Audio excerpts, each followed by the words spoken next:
మనందరము ఎవరము? రక్త మాంసములు గలవారం. కాబట్టి మనందరిలో ఏముందో తెలుసా అండి? మరణ భయం. జీవితకాలం అంతా మరణ భయం. తెలుసా? ఎవరికి మరణ భయం లేదు చెప్పండి. ఇక్కడ మరణం అంటే భయం లేదు అన్నవారు ఎవరైనా ఉన్నారా?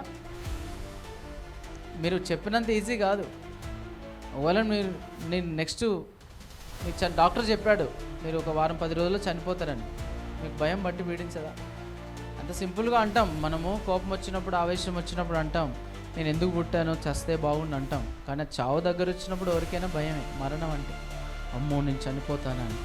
ఈ మరణ భయము చేత దాస్యమునకు లోబడిన వారిని విడిపించడానికి ఆయన కూడా రక్త మాంసములు గలవాడయ్యాడు. అందుకే అంటాడు, మరణమా నీ ముల్లెక్కడ, మరణమా. నిజంగా ఆయన మనలో ఉంటే నిజంగా మరణానికి భయపడం. ఎందుకంటే మరణం అంటే ఏంటి? మనకు ఈ లోకాన్ని ఎడబాసి ఆయన దగ్గరికి వెళ్ళడమే క్రైస్తవులకు మరణం. క్రైస్తవులుగా, విశ్వాసులుగా మనము మన జీవితంలో మరణం అంటే ఈ లోకాన్ని ఎడబాసి, ఈ లోకానుసారమైనవన్నీ అందరినీ ఎడబాసి దేవుని దగ్గరికి చేరడమే మరణం అంటే.